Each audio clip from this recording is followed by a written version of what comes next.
Hey everybody, and welcome back to another week at Beyond the Trailer Park. Apologies, we took last week off, but I was beat.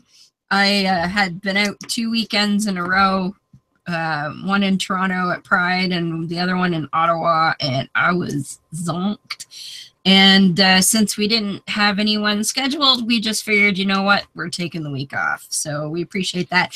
And as you may have noticed, we are now on a new time, 7:30 p.m. instead of 9:30. A lot of reasons for that, but hey, you know, we get more sleep, those of us who sleep at night anyway. Not her. Not me, but that's okay. I'll have more time for screwing with fundies after. That's all. Oh, well. So, of course, as always, joining us from Pennsylvania is Beth. Howdy, howdy. Howdy, howdy.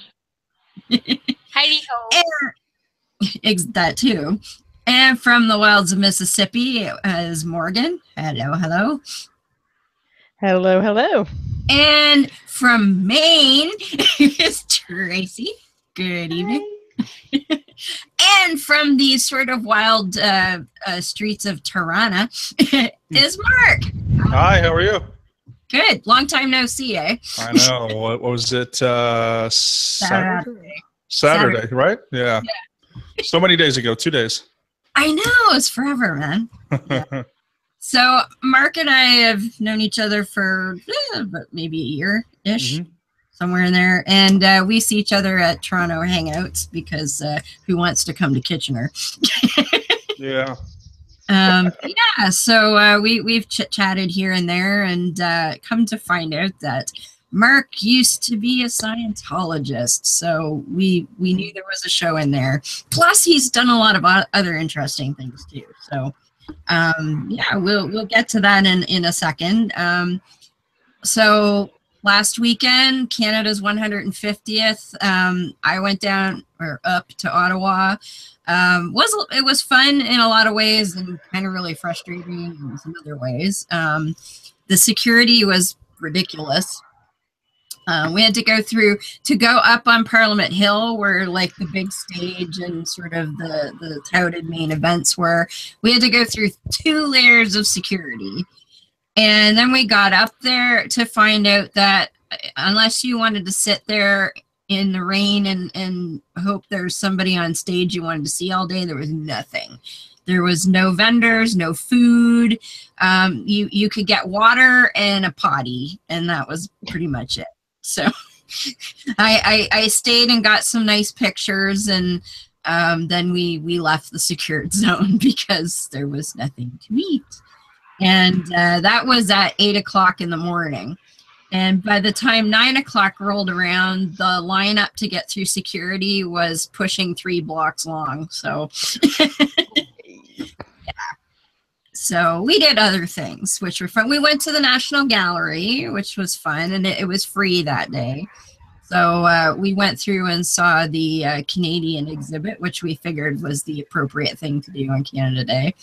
And for the Canucks out there, got to see some Emily Carrs in person. You might know who she is or was, and some of the Group of 7 pieces and some really nice Indigenous artwork from times past and present. And the one that made me laugh, though, because you had to go through the contemporary gallery to get to the Canadian gallery. And some of you may have seen this on my Facebook, but the first thing I saw at the National Gallery was a large gray canvas tarp on the wall. And that's art, apparently. So this is why I don't get a lot of contemporary art. I try, but I'm just like, I don't get it. But you can see the picture if you go to my Facebook from last weekend. You'll see a picture. I don't know. Apparently that's art because every tarp tells a story.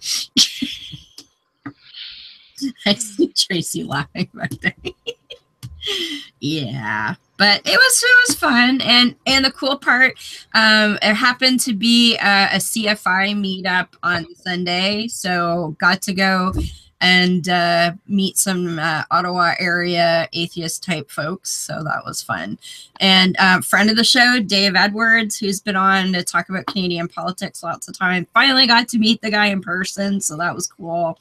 And Diane, who's from Ottawa, and another Mike from Toronto, actually, which ironically he was at Imagine No Religion and I didn't meet him there. We had to drive all the way to Ottawa to meet him. So, but that was cool too. But yeah, so we had some fun. And of course, Pride was the weekend before, and I got to hang out with Mark that weekend too, actually. Right, yeah. Yeah, it was pretty busy.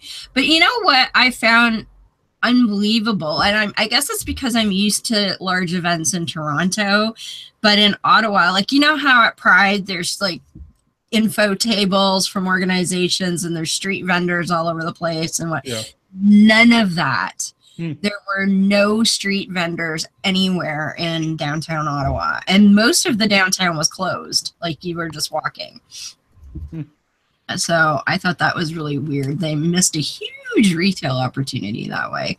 Because well, maybe they could have done it for security reasons. No, the locals I talked to said they just don't really do that. Don't do it.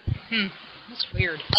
I know, and I love tacky souvenir shit, right? So I've seen people walking around with Canada Maple Leaf fans and the glowing inflatable baton things, and our anal probe.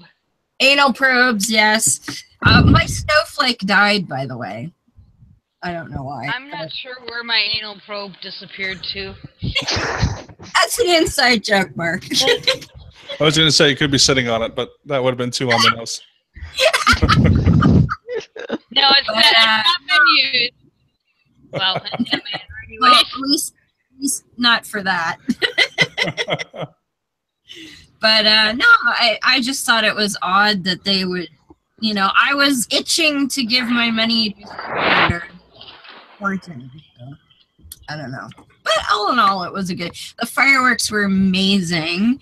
They were actually shooting fireworks off the Parliament building, which I thought was pretty damn cool. And I have a full video of that on my Facebook too, if anybody's curious. But yeah, so there's that. That's what I was busy at the last couple of weekends. And Pride was a lot of fun. Not quite as crowded as last year, I don't think, but we enjoyed ourselves. Yeah. Yeah. They wouldn't know what Pride was around here. Yeah, Mark. Beth lives in this little sort of town in the mountains of Pennsylvania called Emporium. So when my husband and I come through on our motorcycle, we get funny looks. Wait, it's called Emporium? Yep. God, that sounds like a David Lynch series. What dark secrets lurk beneath the surface of this small town? I could sci-fi show. I could totally it's kind of like the show Eureka. Yes. Well, I could totally see Emporium being central in a Stephen King novel. No problem there. Well, when I first moved here, we're going on almost 18 years now. There was always this, people always used to say there was a dark cloud for the borough. And what's funny, I did a little digging just out of curiosity. One of the major Indian trails actually runs near this area. And the Bucktail Trail, which was part of the Civil War, is very close by. A lot of folklorish history. So it just makes you wonder, because the cloud thing is kind of like, I know where people at least are getting it from, because there's supposedly an Indian curse on this area, something to do with taking land and all that stuff. So that does sound very Stephen King-ish. Mm-hmm. And by the way, Stephen King from Maine. Yeah. I did know that. Yeah, my dad is driven by his house before, because when he was in the Air Force, he was in Bangor for some reason, Yeah. and he was driving by his house, and I said, well, what does it look like? And he said, it looks like Stephen King lives there. Yeah. Yeah. He said, but he has like a normal car. Like it's like a Honda Civic or something. And then it's like, but his house has like gargoyles and stuff like that on it. And I'm sure it's lit on Halloween. Yeah. He went to my alma mater. We went to the same school. Oh, Excellent. cool. Nice. He's one of my favorite writers as far as Yeah. death fiction. So, Mark, what we were talking earlier, so I don't have to ask you if you were religious at one point, because I already know the answer to this question. So what did you start out in, and how did you end up at Scientology? Well, I was raised, so my father was born, he was half Jewish, half Protestant. My grandmother was Protestant, and my grandfather was Jewish. And then on my mom's side, they practiced the Eastern Orthodox religion, sometimes called Greek Orthodox, although we weren't Greek, we were Macedonians. So we practiced that. And basically, I didn't really know too much about, I mean, like most people, when you grow up in a church, I can imagine it's the same for Catholics and Protestants. You don't really understand the differences, and I really didn't even know how similar Orthodox was to Catholicism in many ways. But I grew up in that church just because, again, that was something my father had converted. So he converted from his sort of half and half faith to my mom's faith. Did all the conversion classes, got baptized when he was, I guess, a little bit younger than me. Maybe he was 30. I'm like 34 now. And but he never practiced. And so my church experience growing up was just going on Good Friday. And the Good Friday is actually the most important holiday in the Eastern Orthodox religion. And it's also extremely depressing. I don't know if anyone's terribly familiar with the Orthodox Church, but I just know their weddings are long. Yeah. Oh, and it's awful. So Good Friday is I mean, obviously, right? So it's supposed to be, right, the death of Jesus. So it's a funeral. You're basically going to a funeral. So you go inside this church, and it's one of those old Orthodox churches. You can just do a Google search and see what they're like. They're very cryptic. It's very dark inside. And it's just extremely depressing. Everyone is dressed in black. And all the old women, have their heads covered in black veils, black dresses, and everyone is just crying. It's so depressing. And on top of that, when we would go to church, the first language of the Macedonian Orthodox Church is Macedonian, which is a Slavic language that I do not speak. And I do not read it because it's also in the Cyrillic alphabet. So not only that, sermons can run 3 hours long. Oh. So I would be sitting, and my father's Hungarian, by the way, so it's not like he was even Orthodox, right? So I have a Hungarian father, my Macedonian mother, and then my very Macedonian grandparents. My other grandparents didn't show up because they were, Protestant and Jewish. And we would be sitting there with the whole family, and it would just be hours and hours and hours of listening to this, this old, always really old priest speak in Macedonian, and my uncle would try to be translating to myself or whatever, and everything went over my head. So sort of fast forward from that though, because there's I stopped going to that particular church and joined an evangelical church when I was in high school. So I did have a period of being an evangelical. And when I mean evangelical, I mean like hardcore, young earth creationist. Repent, you're going to hell. And yeah, so I was saved, born again, this kind of stuff. So I did go through a period of that. And then even before Scientology, I did also go through, if you want to get into that more, we can actually, as I said before, I actually have a list. So I can get into more and more details. But yeah, sort of to jump ahead. That's okay. To jump ahead a little bit.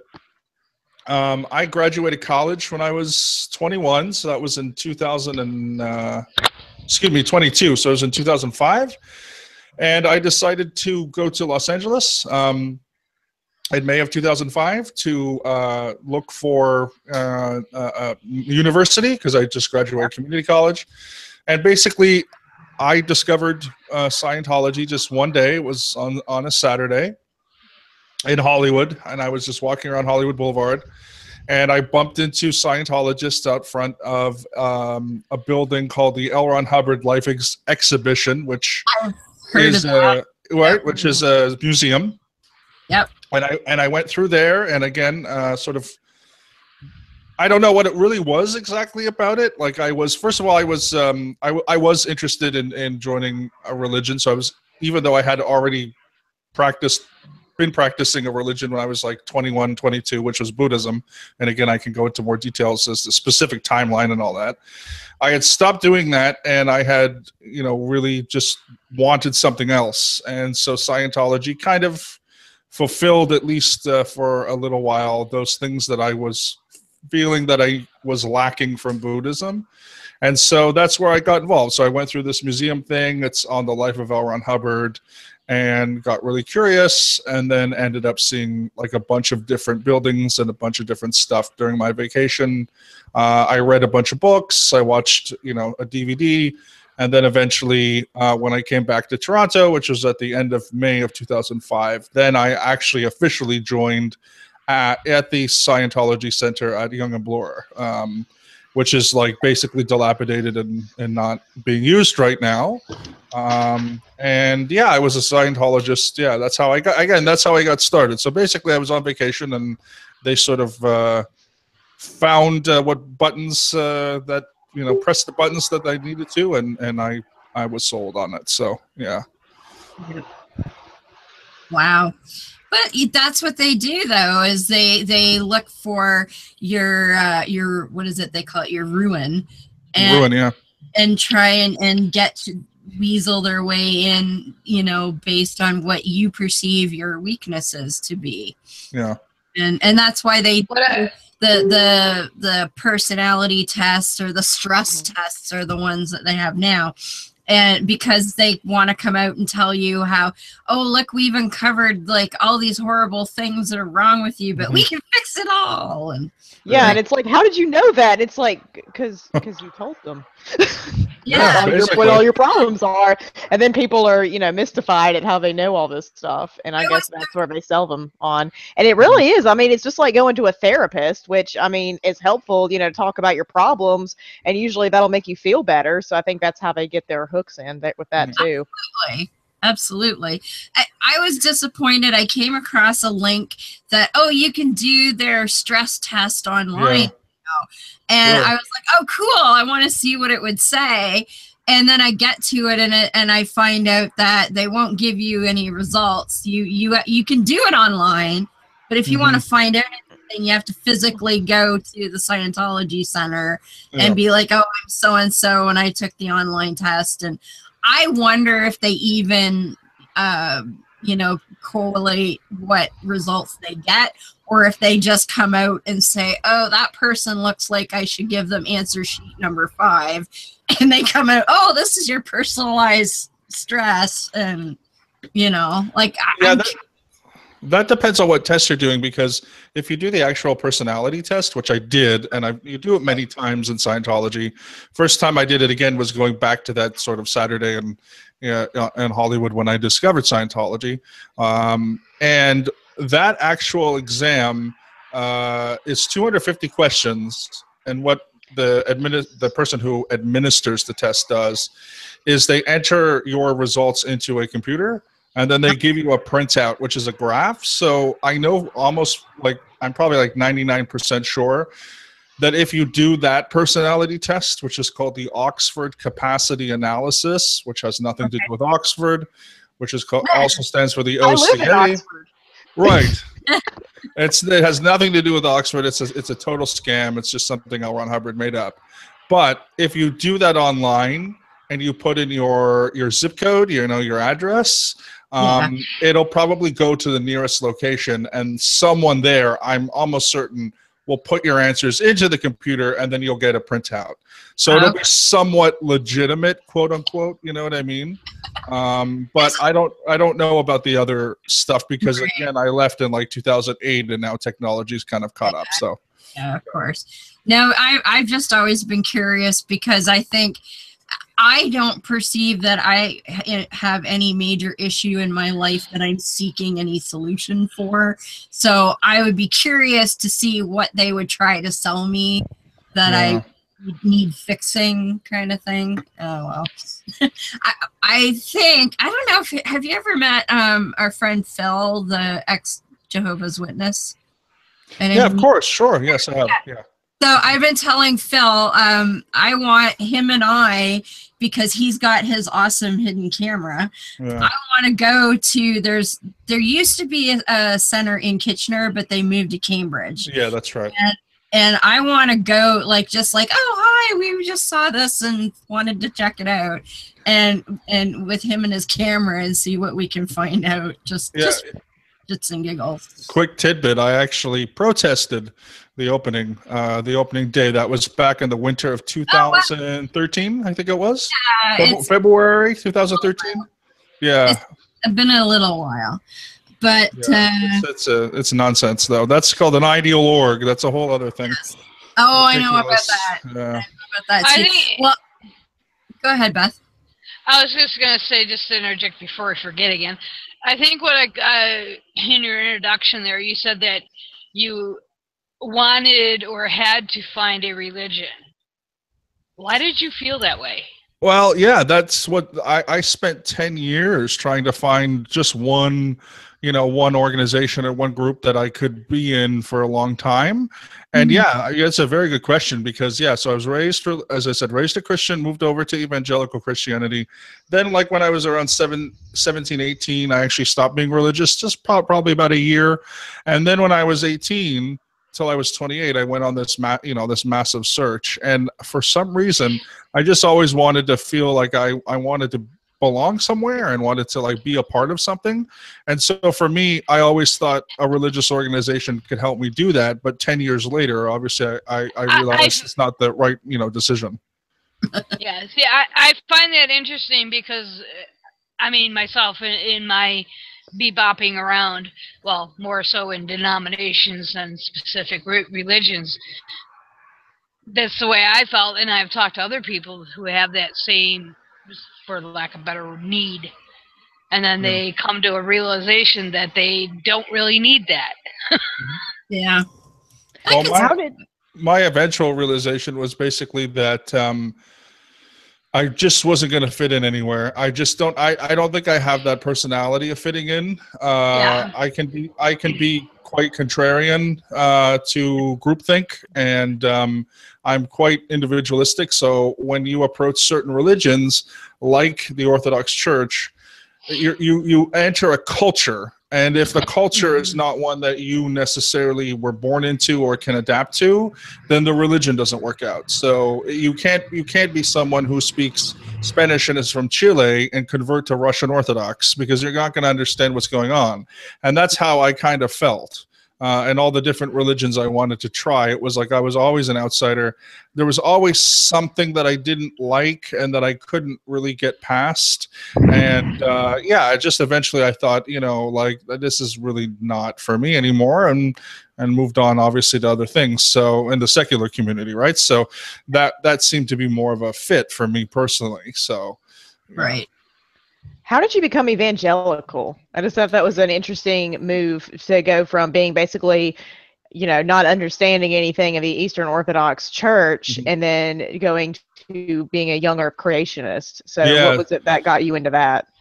So where I grew up in a suburb of Toronto, and the church that I was baptized in, which actually was founded in part of my great-grandparents. There was there were 12 men and women that founded a church out here in downtown Toronto. It was the first Macedonian Orthodox church in the city. So because we would go from our suburb down to the city, which was probably somewhere between 20 and 25 miles, or 30, 35 kilometers, it's quite a ways. It would take an hour to get to, and of course we wouldn't go every Sunday, right? So around the corner from my house, maybe a quarter mile from my house, there was an evangelical church, and my mother happened to know a coworker who went there. And so, you know, again, it's kind of an ignorance thing of not understanding the difference between liberal Christianity, mainline Christianity, and conservative Christianity. So it was like, oh, it's a Christian church. So they, you know, you can go join their youth group, and, you know, you'll have friends. And again, I was entering high school at the time. This is 20 years ago. So I was entering high school and I didn't have a lot of friends. And of course, you know, I wanted to just hang around with people more that were my age. And there were actually quite a lot of people who went to my school who also went to this particular youth group.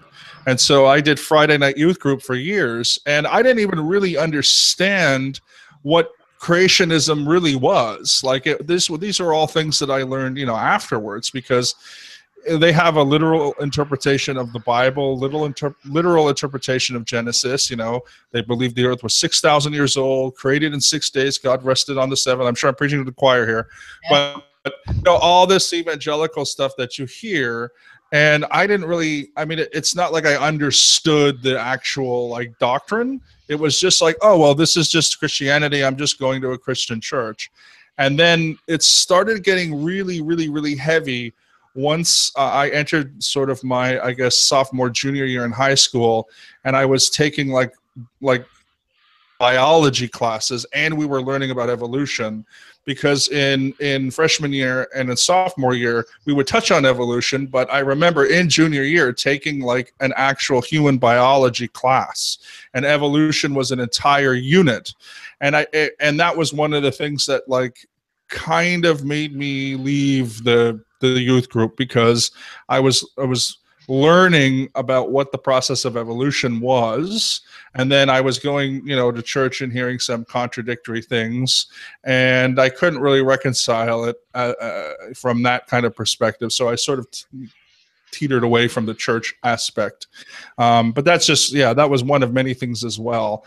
Being an evangelical, like, yeah, it's the picturesque evangelical. Like I would go to Christian rock concerts and Christian, you know, conventions, and like, yeah, if Jars of Clay, that band that like everybody who's a Christian evangelical listens to, like I listened to them, and you know, on and on like that. So I was pretty in it for like maybe 2 or 3 years as a teenager, and that really screwed me up too, because when you learn young earth creationism before you learn evolution, as you probably know, it takes a long time for you to accept evolution. I don't think I really accepted that evolution was a fact until I was probably like, you know, actually left my entire, you know, religious path or whatever I was supposed to go on, which was only like maybe what, 6 years ago, right? 2011. So that's when I really accepted it. And like, I was like in my late 20s. So even so, I was into like intelligent design. I thought that was a viable thing for years. You know, I couldn't reconcile that stuff. So it definitely played on me a lot. They really indoctrinated me on those beliefs. So they're good at that. Yeah. Because I was raised United Church of Canada, and when I was about 13, I joined a Calvinist sect. Ooh, yeah. Much the same reasons. They were across the street from me, and my school friend was a member and said, you know, oh, if you come with me every week they had something called Kids Club that was like Sunday school on a Thursday, and if you come to Kids Club every week, then you can go camping with us, and you know, all this fun stuff. So I started going and got suckered into that shit. And you know, and United is as liberal a church as you're ever gonna get. Yeah. Calvinist, not so much. No, the joke on the United Church is if you go 3 weeks in a row, the minister tells you to take a week off. Yeah. You know? It's just... Yeah. Well, and yeah, because when I used to go to the United Church, the minister took the summer off. Yeah. Like, we didn't have church in the summer. It was like they were a teacher, you know. Well, awesome. God, I wish. I know, right? I don't think it was the whole summer. I think it was just a month. I think it was just like either July or August. They would basically shutter the church for a month, and we were all encouraged to like try other congregations if we wanted to or whatever, but ours was closed that month. So but yeah, that's what we do. They get kids when they're young, or people who are teenagers for youth groups, and say, oh, you know, you'll have friends, or you can go to the, you know, camping with us, or do a lock-in, as they used to do at the churches that are in my area. Yeah. At least, where you all would like spend the night in a church with all your friends. And a lock-in? Yeah, they basically, they call it that because I know, yeah, it does. I didn't even think about how creepy it sounds. Let me lock a bunch of children into a church. I didn't even think about that, Tracy. How creepy that is. Sounds like a slasher movie. Okay, I have not heard of this phenomenon before. What the fuck is a lock-in? Okay, so it's where you go to, it's usually on a weekend, right? And so what you do is you go with all of your, you go with your friends, right? So you go to the church, usually it's at the church. Sometimes it'll be at somebody's house, but sometimes it'll be at the church itself. And then you basically spend the night there, and they'll have like a movie or something like that. Usually they're segregated by gender, but I've been to one before that wasn't. Ooh. So... I know. Yeah. And do they like literally lock you in? Do they like put the 2x4 across the door in the front so you can't get out? Literally, but that was the implication. Like you're locked in, and you know, and you just hang out and you watch a Christian movie and jam out to Christian music and get to spend the night with your friends. But I think my dad thought they were weird because I remember I only went to 2 in my entire life, and then they also did a when you were in youth group, you would do something called D Now, which is a hilarious name now that I'm a heathen. It's like D Now. But yeah, so it's basically the same thing, but you go and you have all this discipleship, and you know, you get indoctrinated and talk about how if you open your legs, you're a whore and you'll burn in hell and all that nonsense. My legs are open right now. Yeah. I know. Eat it.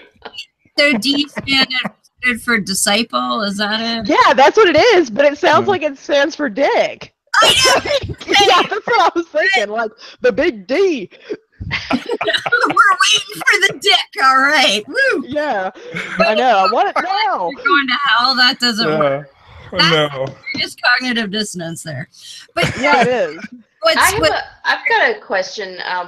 When you say you officially joined Scientology, I haven't read a ton about Scientology, but I'm curious because my understanding is that there's some distinction between joining, like signing the billion-year contract to join the Sea Org, and being the person who goes to the Scientology Center with $1,500 for your auditing class or something, that those are not necessarily the same animal. No, there's three tiers of dedication in the church. So I at first was what's called a public Scientologist, which is also known as a parishioner. And either a public Scientologist or a parishioner is the person who just goes whenever they can. Usually you're required to do minimally 2.5 hours a week of studying. Some people, of course, do more. Some will do 2.5 hours a day, 5 days a week. Some will do 7 days a week. It's up to you. But that's basically the minimum amount. And so all the courses you just pay out of pocket, and they start from $25. And of course, as you probably know, they go all the way up to thousands. But they start very, very affordable. And then the second part of that is, that's how I spent 2 out of my 3 years, by the way, as a public. Then the last year, the year before I left, I became a staff member. And a staff member either signs a 2.5-year contract or a 5-year contract. And in exchange for your work, because you don't get paid, basically, that's very little pay, you get your courses, and you can study 2.5 hours a day. So if you didn't have a lot of money, you could work for the church and then in exchange get the courses. There's also, by the way, a very negative part to that, which is because they don't pay you a lot, you have to minimally work at least 40 hours a week. So it really ruins people's lives and careers, unfortunately. Then the last tier, the third tier, is the most dedicated Scientologists. They sign the billion-year contract, and they're called Sea Organization members, which are also known as the Sea Org. And they're basically what we kind of say in the critics sort of circle, in the ex-Scientology circle, it's Scientology's fake Navy. It's basically because they used to actually be on ships. There were like half a dozen ships back in the 60s and 70s. Now they're mostly on land. But that's like, you could sort of say it's like a priesthood, but it's more like a fraternal organization. Yeah, Men and women can join and things like that. And that's the billion years. That's the dedication. I read Jenna Miscavige Hill's book, which was excellent and very, very chilling. And that was kind of what changed me from Scientology, haha, to Scientology, wow, that's really scary. Yes. Yeah. And how it's basically in many ways almost like a slave labor organization. Yeah, so I've met her before. She's fantastic. Her and her husband were very good friends with a friend of mine who I knew his ex-wife, and that's how we became friends. I never knew him in Scientology, but I worked with his ex-wife in San Francisco. So we all kind of know each other because there's also, by the way, very few Scientologists. And now there's a growing community of exes, which is fantastic. But so to answer that question, the Sea Organization, you used to be able to have children. Sea Organization members could have kids. They got rid of that about 10, 15 years ago. So now you can have, and again, this is completely heteronormative because the LGBTQ, issues in Scientology is absolutely disgusting. So it's a very sort of heteronormative type, society, I guess, or whatever, culture. And so if you're a male Sea Org member, you marry a female Sea Org member, you're not allowed to have sex until you're married. And when you're married and you can't have sex, you can't have children. And the reason was because of the mistreatment of children. Because Sea Org members many years ago, like in the 70s and the 80s and so forth, were having kids, and they were having these daycares, basically, that were just horrendous. And so, as you know, you've read Jenna Miscavige Hill's her book, and those kids are, as early as 8 years old, 7 years old. Not only do they study Scientology and sort of forego any formal education, but they do tons of manual labor. And very dangerous manual labor that, like, basically only a skilled adult who's gone through trade school should be doing. Like, they do electrician work. Kids will actually do electrical work and plumbing, and they'll crawl into places to take out sewage. It was really awful. And they still sort of do that now, by the way, because I think you have to be 10 or something to join the Sea Org with your parents. But regardless, all of those kinds of really child abuses and labor abuses, that's mostly Sea Org stuff. We do get labor abuse as a staff member for sure, but it's not as intense as the Sea Org. And a lot of that goes back to their belief that you as a person are you're a spiritual being. And so a 10-year-old person, like a 10-year-old child, is not really a child, because inhabited within them, of course, is this eternal spirit. And so they don't really give exceptions for child labor. Yeah. I have a question from the chat. Colorado Biker Prepper wants to know, are you considered a suppressive person now because you left? Yes. Yeah, I'm an SP. I have not received my SP declare, but I am an SP, and I know that I am a suppressive person because a couple years ago I made contact with someone who I worked with. When I worked as a staff member in Germany, I made contact. I hadn't spoken to this person since I'd left. It might have been 5 or 6 years at the time. And I asked the person, am I a suppressive person? And they said, yes, they had seen my suppressive person declare. I have not seen it yet, but this person did. So I can only assume that I'm a big, bad, evil, antisocial personality who is worse than Hitler, by the way. Oh, yes. And that's comforting to know as a Jew, that I'm worse than Hitler. Isn't that, though? Because what are the practical implications for your life at this point? I'm going to fuck up all of your lives, basically, just by being on the show. Yeah, Yeah. you'll all get sick. The next time you trip over your own shoe or something on your walk down the hallway, that's because of me. The next time you get a cold or a flu, it's because of me. The next time you don't get a job or you blow your whole bank account at the casino, it's because of me. I've infested your soul. I've interbulated, which is L. Ron Hubbard's word. I've interbulated your thetan or your theta, which is your spirit. So I have basically fucked up your spirit, and so you're going to be screwed up for the rest of your life. And again, it's all thanks to me. So, I'm sorry. I have interbulated your thetan. Yeah, that's I have ever heard in my life. It can be a little sexual too, if you think about it, but I won't go there. I'm not going to go there. Baby, I want to interject. Yeah, that's actually I was so bored when I left the church that someone was like, "Why don't my friend John, he told me, he says you should write a whole list of Scientology pickup lines."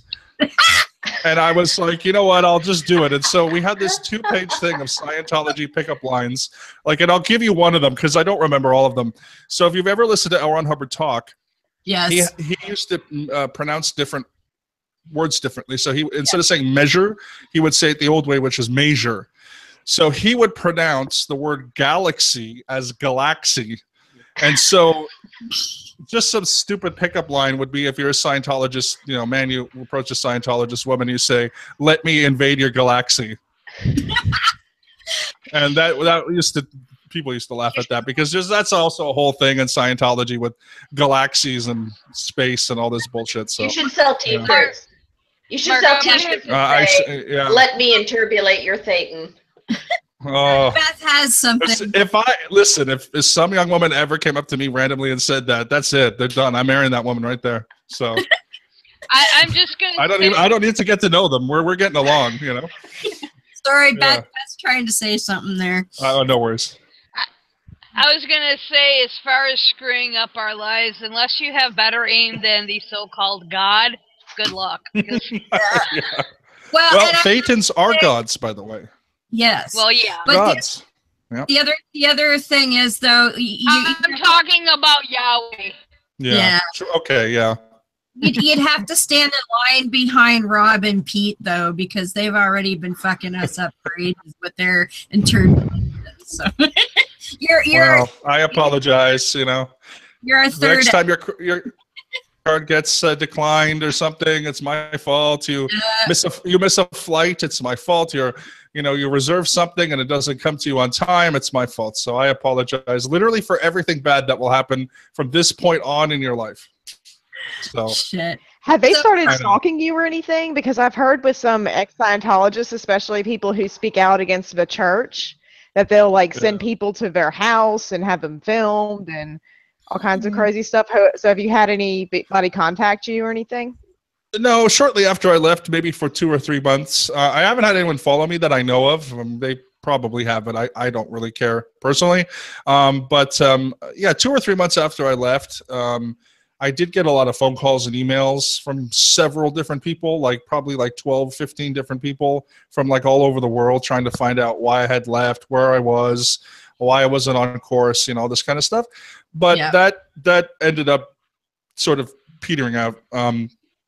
At least, by I'd say late 2008, I had left in the spring. So by the fall, all that stuff had stopped. That's good. How and they never sent you a bill? Yeah. So that's a good thing. So I was on staff for a year and I accumulated, I think, somewhere around $5,000 in courses. And so technically, if I wanted to go back to Scientology, I would have to pay them $5,000, and then I could do Scientology again after doing a whole bunch of what they call security checks, which is a whole other thing, which is a process that they do for $5,000. It's basically, it's $1,000 an hour, and they charge you this, and it's essentially confessionals, and you're supposed to confess to crimes. But my freeloader bill was probably somewhere around there, and they've sent me the bill. I have the bill, but like, you know, I'm never going back, so it doesn't mean anything to me. You kind of thing. And Colorado Biker Prepper has another question, which I was trying to ask there too. How far up the bridge did you get? Not terribly far, because I was only in for 3 years. I did a lot of what are called introductory services. I basically did almost every introductory service that you could do. So I learned a lot of basics. I did get very far in Dianetics. I learned how to be a Dianetics auditor, which is different from a Scientology auditor where you use the e-meter. Oh, okay. But I was a Dianetics auditor, and I still know that stuff. It's weird. Like I learned it for a few months, like, you know, almost a decade ago, or more than a decade ago, and I could still technically actually do a session with someone. It's just not something I feel, you know, would feel comfortable doing, because you're hypnotizing someone and screwing with their psychology and screwing with their memories. Yeah, I got really far in that aspect, and then I did a whole bunch of courses. Like I would do, they have what they call extension courses that come with a book. So L. Ron Hubbard wrote all these books, so I would read the book and I would do a course, almost like a correspondence course. And I did, like, I don't know, 8 of those, and like I did a ton of courses in the 3 years that I was in, but never got onto the bridge, which is their, you know, what they call the bridge. So to getting onto those actual levels that you go up to OT and all that, and you get trained. I didn't make it that far. So I've heard and that a lot of those introductory courses are actually quite useful, and that's how they hook you, is that, you know, the communication course, a lot of people have said it's a great course. I learned a lot of valuable skills in that, and that's kind of how they hooked you in. Would you agree with that? Yeah, the Success Through Communication course I did, it was like $200. It lasted a while, and yeah, you could get some what they would call wins or successes, which of course it just means a benefit from the course. You can do that. It is very subjective.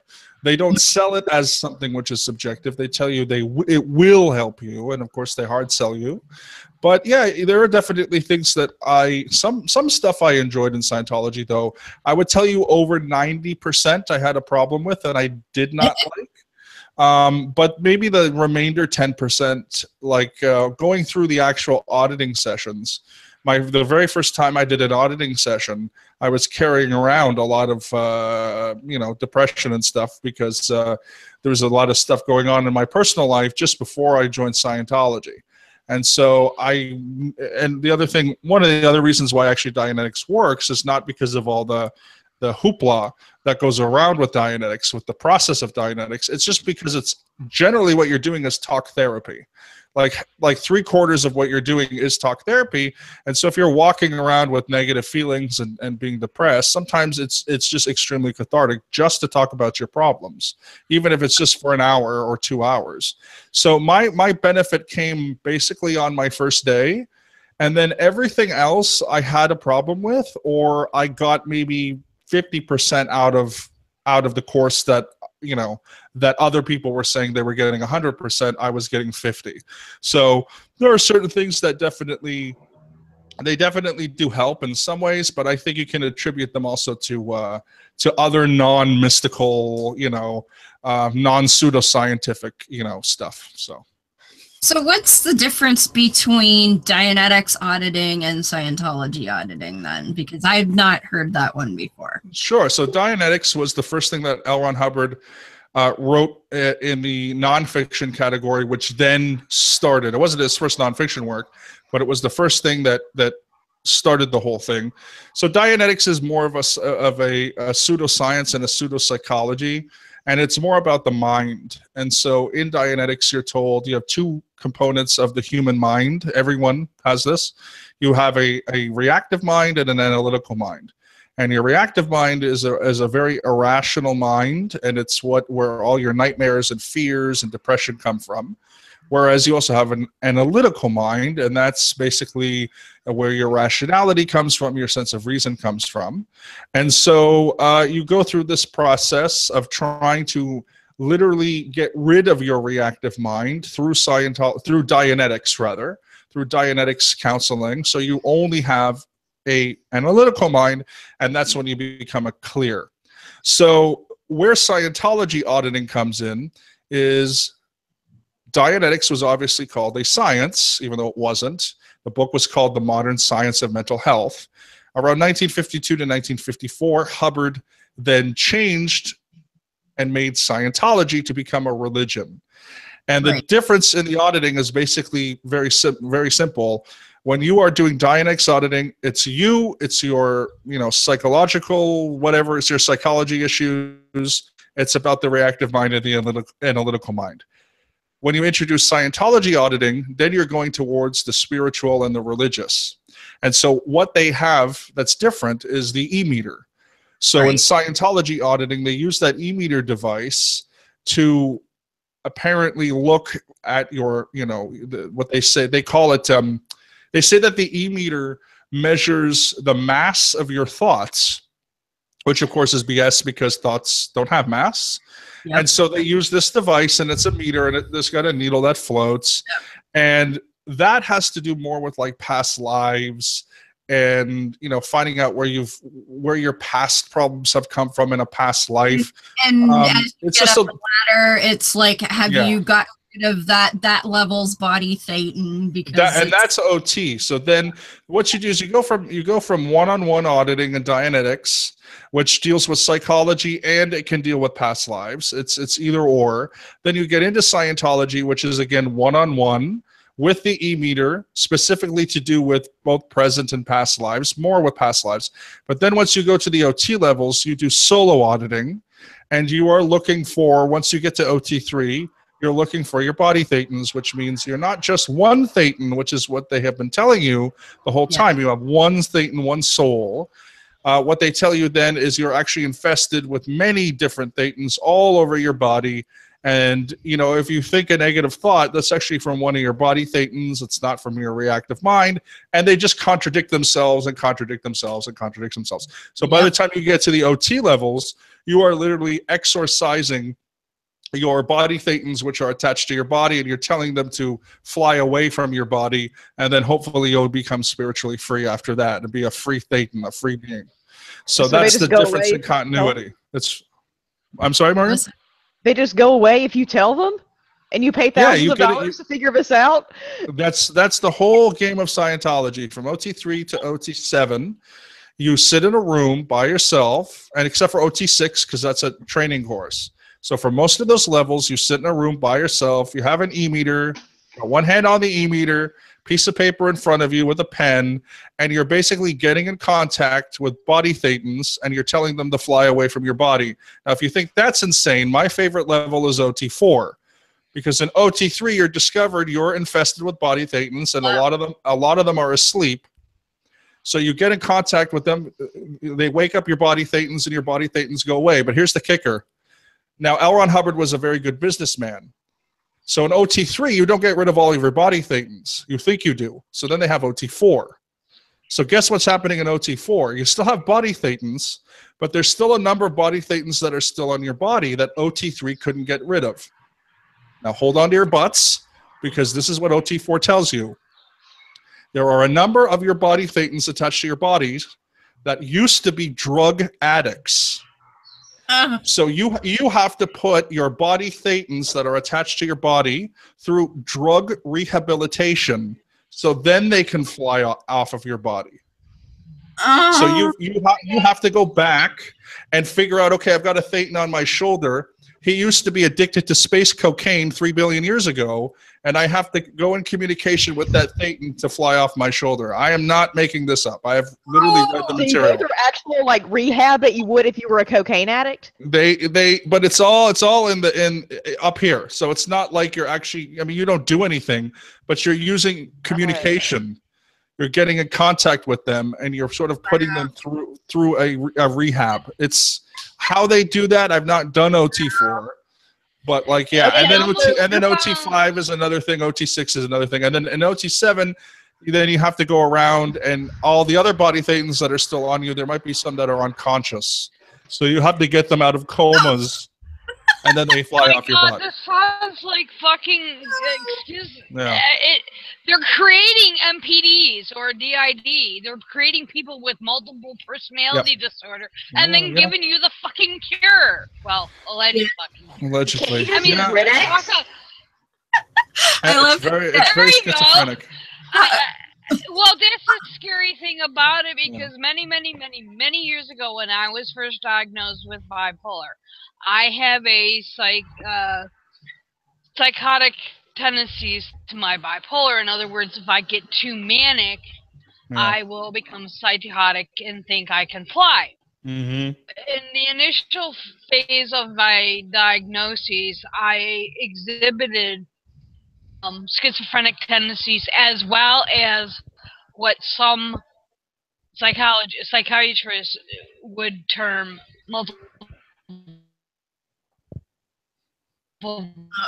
She froze up. Personality, now known as. What it was is I was. You broke up there for a minute. Am I back now? Okay. Yeah. What I'm saying, but I went through a misdiagnosis of dissociative identity disorder, and it really fucked me up bad. And this is exactly what Scientology is doing. It's just like the whole false memory bullshit with the satanic panic back in the 80s and 90s. Where they were using these, these kids were coming up with these outlandish stories, and I'm not blaming the kids, but the therapists associated. I mean, they just last year, last two members of the child care group, one of the child care groups that were sucked in. That's horrible. Yeah. Well, I'll tell you, Scientology did not work for L. Ron Hubbard. The last, say, 10 years of his life, I mean, his whole life, why he wrote Dianetics was because when he came back from the war, now he was not a war hero, but he did come back from military service. He wrote the military, the U.S. Navy, which he had been a part of. He wrote the VA asking for psychiatric help. Now, he did not receive that psychiatric help, from, let's say, 1945, and then he died in 1986. So for the last, 41 years of his life, he was seeking treatment, because toward the end of his life, and we have a lot of first-hand accounts on this, he had basically turned into a very Howard Hughes-like character, where he had long unkept hair, he had very long fingernails, very long toenails, and he ended up dying of a stroke. Also probably because he was a chronic smoker. He smoked 125 cigarettes a day. So, and he drank a hell of a lot too. So, yeah. And so Scientology didn't help him. And one of the reasons he was so, I don't know if manic is the right term, psychotic is the right term, you have to forgive me, I don't know. But one of the reasons why he was like that was because he spent a lot of time in a room solo auditing, and he believed that he had one thetan left. One body thetan left on his body that was causing all his problems, and he couldn't get rid of the body thetan. So he kept trying to communicate with this body thetan and communicate with the body thetan and communicate with the body thetan for hours and hours and hours on end, like literally hours for a very long time. We don't know how long. Could have been more than a decade. And so, yeah, getting to that very kind of cryptic, degenerative mental state is something that happens to so many Scientologists, and they do hear things. I mean, I will tell you, when I was on staff, 2 instances of 2 young women. One young woman who was a Sea Org member was convinced that there was a thetan living in her car. So everything she was convinced. No, but she was convinced that the car that she drove was talking to her, and she could communicate back and forth to the thetan who was living in her car. Number 2. I used to work in the finance office called the Treasury, and the young woman who would sit behind me would bark like a dog. And I would turn around and I would say, "Excuse me, so-and-so, you're barking like a dog. And she would turn around and snap at me and say, no, you're wrong. You're the one who's barking like a dog. And then 5 minutes later, she'd start barking like a dog. And I would say, do you realize you're barking like a, you know? So there's definitely some weird stuff that I'm telling you that happens when you do auditing to certain people. They really do lose a lot of that sort of mental constitution, for sure. Well, I know, going back to L. Ron Hubbard, he was on an anti-anxiety med, although Scientology will deny it, for at least to his death. It was found in his system. That's right. But something that came up in the chat that I found interesting, my apologies, I forget who said it exactly because it scrolled by now, but somebody said, like, first of all, what you're describing sounds an awful lot like regular therapy, which we said, but then does that equate to why Scientology is so anti-psychology? Because they're able to charge so much more for basically lesser services, because psychiatrists are medical doctors who are able to prescribe medication, and Scientologists are just people off the street who have learned how to ask the right questions holding the cans, kind of thing. Exactly. So going back to L. Ron Hubbard not getting the psychiatric treatment that he deserved, that is the genesis of the anti-psychiatry sort of rhetoric within the church. They do not like psychiatry, by the way. There's a spiritual reason, and then there's more of a grounded reason. The grounded reason is just what you see on the surface. They're trying to compete with psychology, but they can't do it. And because in the early days of Dianetics, L. Ron Hubbard did bring his findings that he wrote in Dianetics to many credible national as well as other voluntary and other NGO type organizations that dealt with mental health at the time, and they all said this is dangerous, this is a pseudoscience, and no one should do it. However, as L. Ron Hubbard got more and more and more invested in Scientology, the character Xenu was actually a psychiatrist, and he was practicing Xenuism. And so Xenu is the devil. He is Satan within the Scientology religion.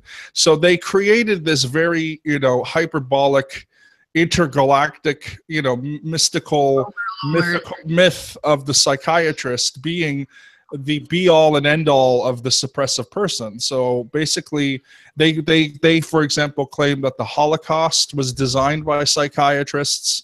They claim that 9/11 was designed and architected by psychiatrists. They believe that the pharmaceutical companies are conspiring, to drug our children and become, drones, and on and on and on. It's like a 1984 type situation, right? So they consider those things to be against their religion, but they have, again, they have a lot of different reasons for it, but it all goes back to the fact that they think that they can do it better. They cannot do it better, and they don't even understand the history of psychiatry or psychology. They also believe, by the way, and this was something that you learn when you listen to, not only did I read Dianetics, that was not just a part of my Dianetics training, but I had to listen to tons of lectures given by L. Ron Hubbard.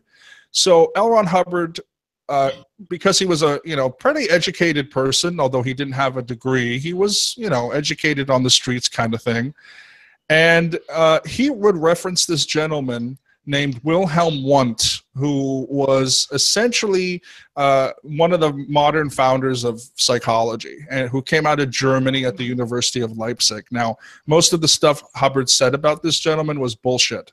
But Hubbard said, and this is going back to Dianetics, this is going back to your Dianetics training, he said that psychologists, their goal is to train humans, to treat us like animals in meat bodies, and to degrade our spiritual identity. And so the drugs and the psychiatry and the psychoanalysis and all those processes that real legitimate therapists do, are only looking at you as a person, as a material animal, just made out of meat, no spiritual quality. Whereas Scientology addresses your true nature, which is spiritual. So there's also a philosophical and sort of, theological difference there.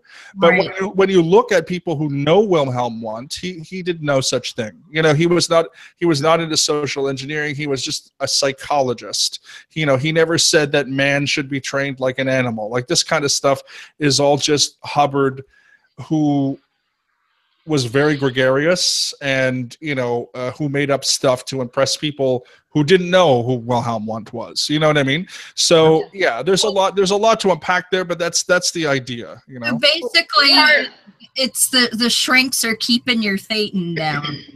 Well, yeah, they're keeping you from.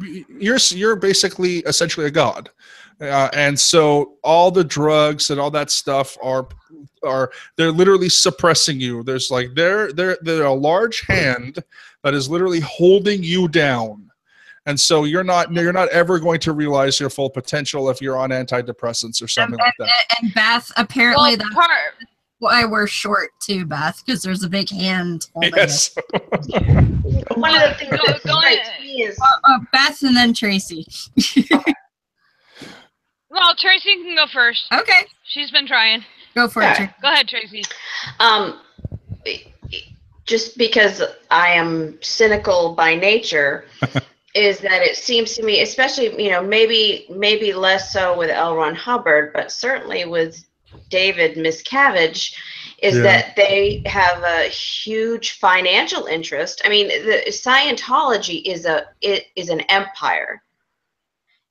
Just an incredibly wealthy, money-making empire, and psychology is a competitor. Legitimate psychology is a competitor. So no science-based practitioner is going to say, you have a bunch of invisible creatures you can't see that are infesting your physical body, and once they were all drug addicts, so you have to counsel them and get them to fly away. That's just not.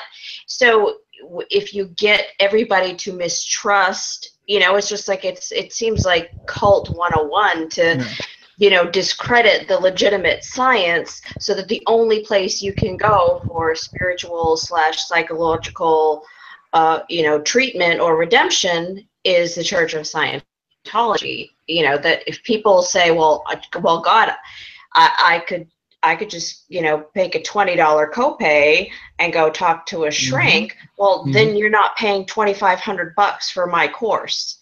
So to me, they may say this is a spiritual conflict, but they're counting. They're seeing dollar signs in there too. Oh yeah, absolutely. There's no doubt about it. I mean, yes. One of the phrases that the Sea Org use all the time is the phrase "clear the planet." So, as I mentioned before, what a clear is someone that doesn't have a reactive mind. Well, their goal is to clear the planet, is to make everyone on Earth a clear. That means put them through Scientology. So what would be in the way of that? Well, real science would be in the way of that. Other religions would be in the way of that. Pharmaceutical industry would be in the way of that. Television and the media would be, in the way of that. Investigative journalism. Journalists, by the way, which I am as a trained journalist, are also considered some of the worst people. There's psychiatrists and psychologists are number one, but the number two most suppressive profession in the entire universe is a journalist.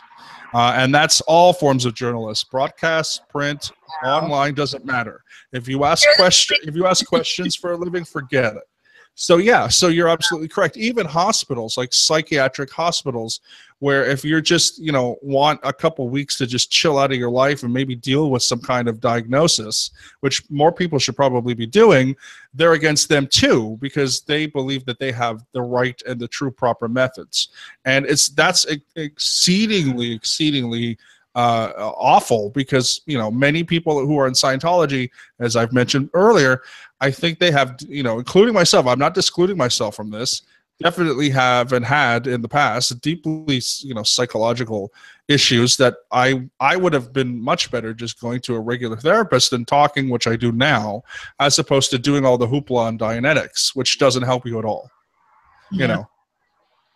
And I just want to qualify. I wouldn't criticize people, especially the way Scientology sort of weasels its way in by starting out with stuff that seems fairly reasonable. Yeah. And for people who need, I'm not one of them. I wasn't raised as an atheist, but I've been an atheist all my life. I was never indoctrinated in religion. But for people who have that need for community or that need for belonging or that need for something spiritual, especially when it's got that component to it. So I'm more looking at it from the cynicism of the people at the top who are pulling the strings, as opposed to the people who are out in the trenches, or they're the people who are being preyed upon. Yeah, I understand. I do understand that. Yeah. Interesting point with back to the clear the planet bit.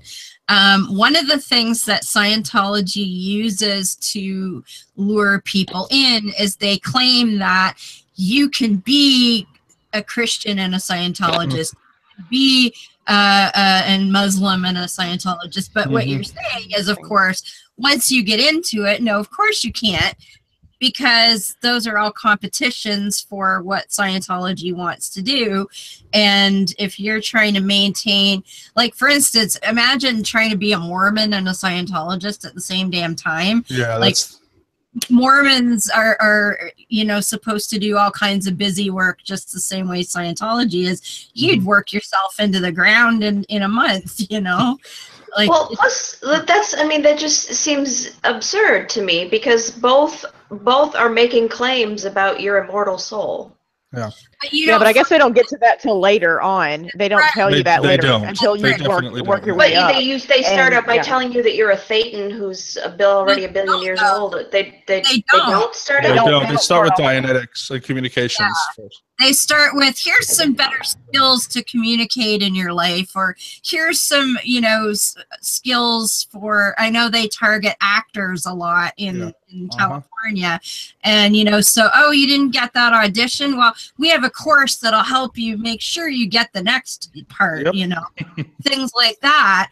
And they don't tell you, like Mark was in 3 years and he never got to OT3, which is where you find out about Xenu. So I don't know. What do you think the average is before somebody gets to OT3? It's impossible to say, but I would say if you were going to do it, if you had a ton of money and you were going to do it, like if you were going to commit let's say 10 hours a day studying, which you could, maybe 5 years, 10 years, maybe, but most people, it takes them a lifetime. So it take 30, 40 years. I know people that have been in the Sea Org for 25, 30, 40 years, and they haven't even reached the level of OT3, and they're in the Sea Org. So it's very difficult.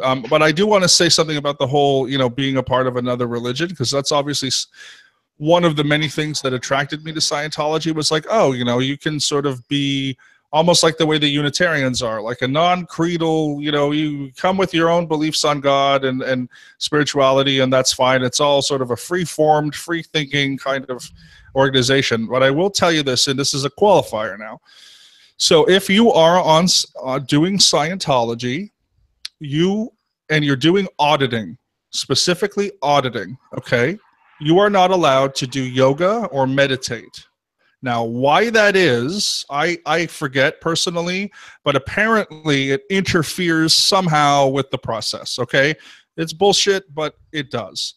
So let's say you are a Hindu and or a Buddhist, or a Buddhist, right? So what they'll say is, you can do yoga and meditate, you just can't do that while you're auditing. Well, what is the purpose of Scientology? Is to get you auditing continuously. So it's like basically you're just tell them you just can't meditate and you can't do yoga and you can't be a Buddhist or a Hindu. But they'll say, no.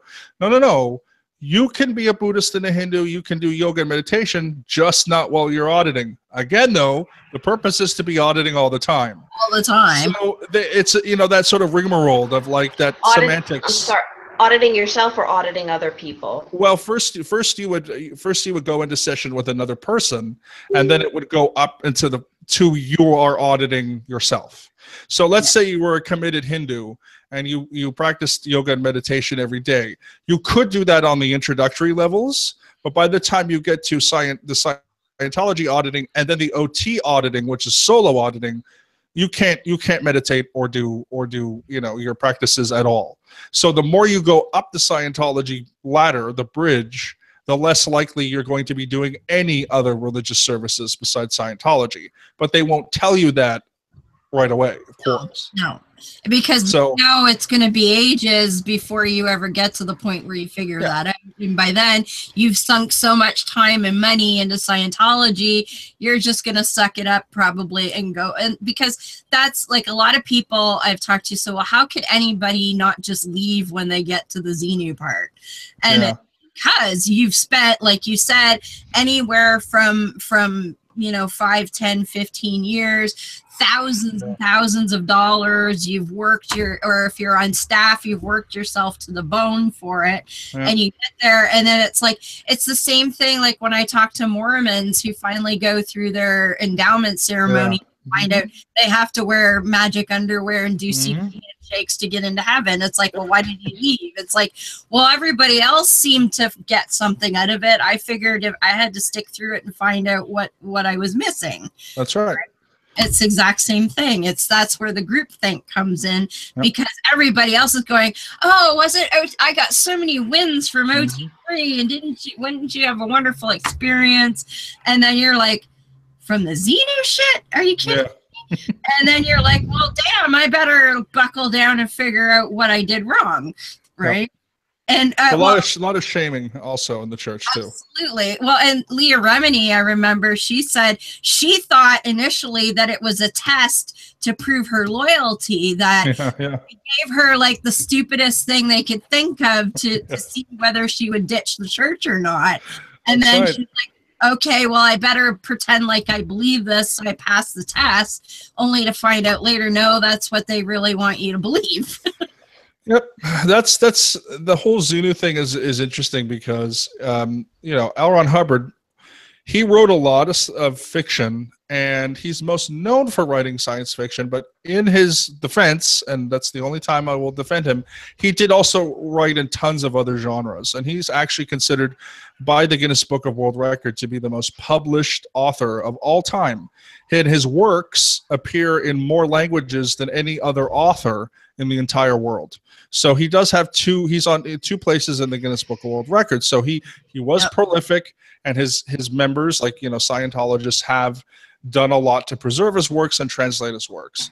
However, he was a science fiction writer, and there is definitely a lot of like what they call space opera in Scientology, where there are literal stories and some of them, by the way, because everything is done in a level scale. So when you first join Scientology, you listen to lectures that are at like level 1 or level 0. He was obsessed with 0, the same way Aleister Crowley was.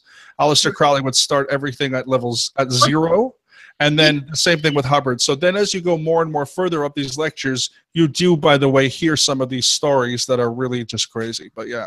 Well, didn't Hubbard hang out with Crowley at one point? There's no evidence to say that. Hubbard did hang out, though, and knew Jack Parsons, who was a student of Aleister Crowley, who Jack Parsons was a scientist, and the Jet Propulsion Laboratory is, I think, called the Parsons Lab or something. He blew himself up in an experiment, and they were into the occult. Him and Hubbard would have like sex rituals in a mansion in Pasadena and stuff like this, black magic sexual rituals. But Hubbard never met Aleister Crowley, although he did say that he did meet Aleister Crowley, but it's false. Yeah. Well, but yeah, so there's all that occult stuff, black magic stuff, hypnosis. It's all wrapped into Scientology as well. And you don't read Battlefield Earth. Yeah, the movie was awful. I've never read the book though. The movie was horrendous, but the book, a few times actually, is actually pretty decent.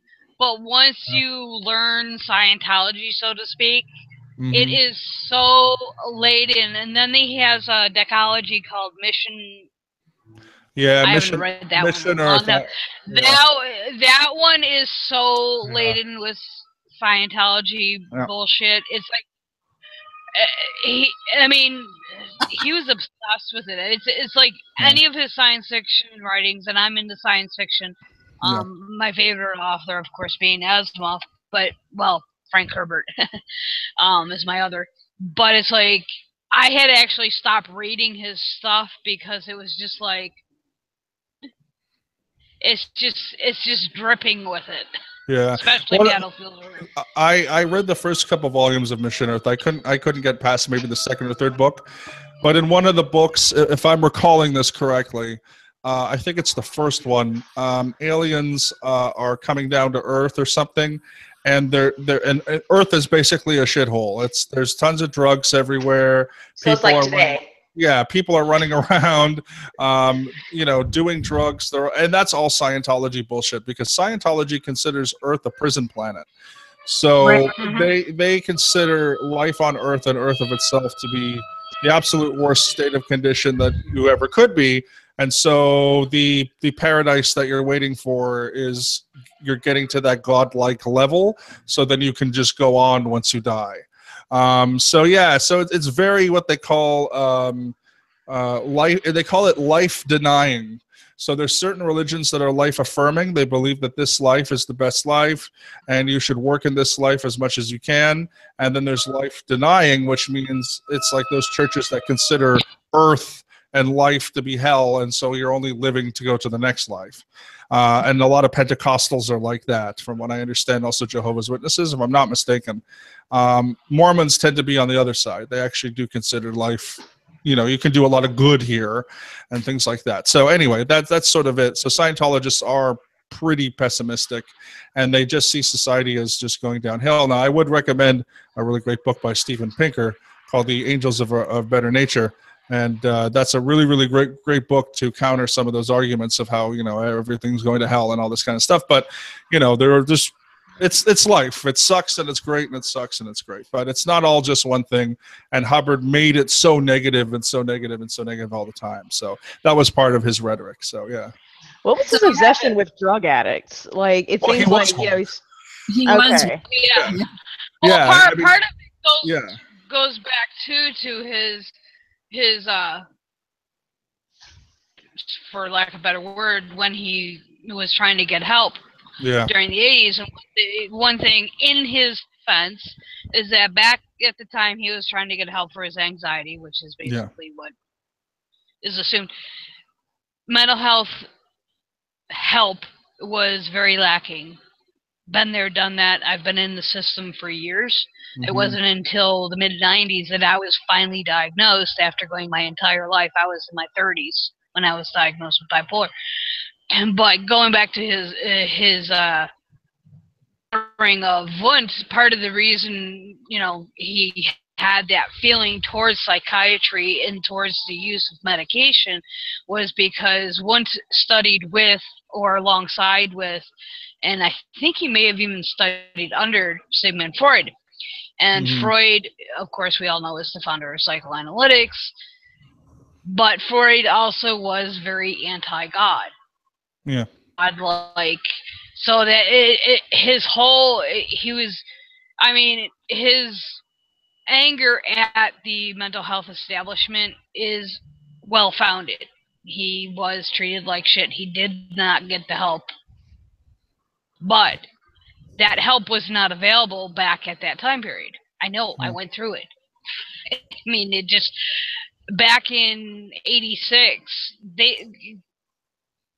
really what manic depression was. That's what it was called back then, before they changed the name in the 90s to bipolar. Yeah. It's all tied in there, and a lot of his books, especially Battlefield Earth and Mission Earth, it's very, very obvious if you know the history of it in those books, and that's why he's such a pessimist, and why he looks so down, and why he wants people to be their own gods. Yeah. Well, I will say, made the mistake of getting into flame wars with Scientologists when I was first diagnosed, and oh boy, was that a... Oh boy. What was it? CCH? CCHR, Citizens Commission on Human Rights. I'm sitting there thinking, what the hell is the name of that group? Because these people were part of the CCHR, and I'm like scrambling. This was really way before the internet we have now. So finding, I mean, you're talking bulletin boards. I mean, it was just, yeah, I got into flame wars with Scientologists over psychiatry, and I was like, holy shit! Talk about an eye opener. Well, just to get back to the whole, why did he hate drug addicts? We know that he was an alcoholic. We knew that we know that he drank tons and tons and tons of whiskey and scotch. Scotch was actually his favorite drink. As I mentioned before, he smoked between 90 and 125 Cools menthol cigarettes every day. We do know that he went through, according to one of his ex-wives and other people that knew him, he had a barbiturate addiction. We do know that when he was writing a book called Scientology, A History of Man, which has to do with literally the evolution of man as a spirit, which is a wild, wild book where a lot of these space operas come from. It's outrageous. We do know that he and Rob Robertson, my good friend out there in Oregon, who I was on his podcast a few years ago, was mentioning this. So, that's where I know you from. Yes, yeah. So what Rob was saying was he would give one of his sons, chewing gum filled with speed, and his son would go on these sort of hyperactive experiences, and L. Ron Hubbard would just be sitting and writing everything down. So we do know that things like speeds, barbiturates were involved. Again, alcohol tremendously.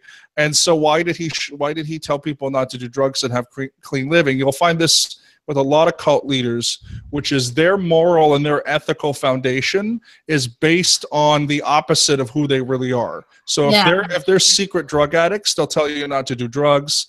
If they're secret, slobby and unkept, they'll tell you to cut your hair and to look clean.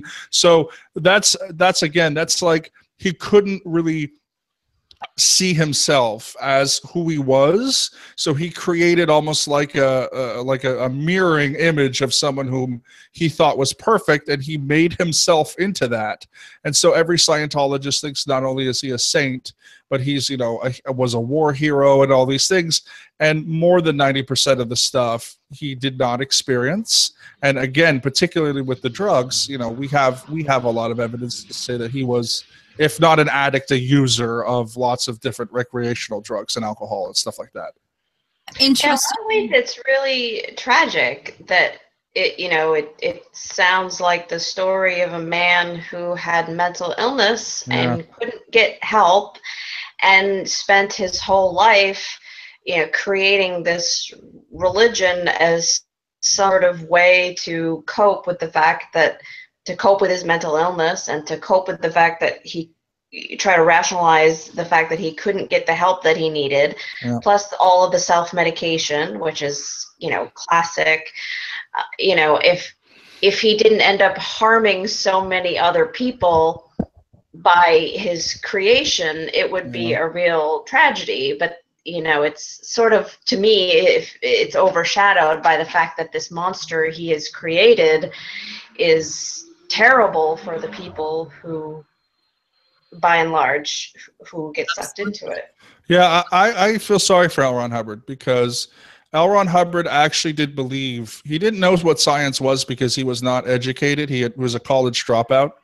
Yeah. So he really believed that when he wrote Dianetics that he had the answer. I mean, he may have done it for the money. Sure, there are definitely a lot of, he basically, I think, created Scientology originally for money, but I do think that a part of him had at least some good intentions. And then what most likely happened was through the 60s, as he was being sort of chased out of England and chased out of America, which was his fault because he was evading taxes.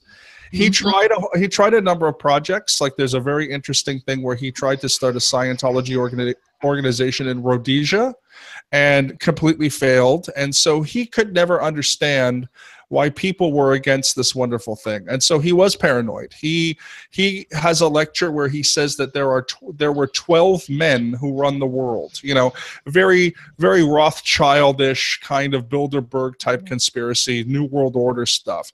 So he became increasingly paranoid, and the end of his life is a sad old man who, you know, died on a farm in hiding because of really terrible things that his organization was doing. And so he died, as I mentioned, unkept. He had anti-anxiety medication. He had suffered a stroke. I think he actually died in a trailer. So not even like in an actual, you know, trailer. I mean, hence the name of the show, right? So it's like, not ironically, but and you know what I'm saying? But like, you know, he wasn't what he wanted to be, so he created his own image.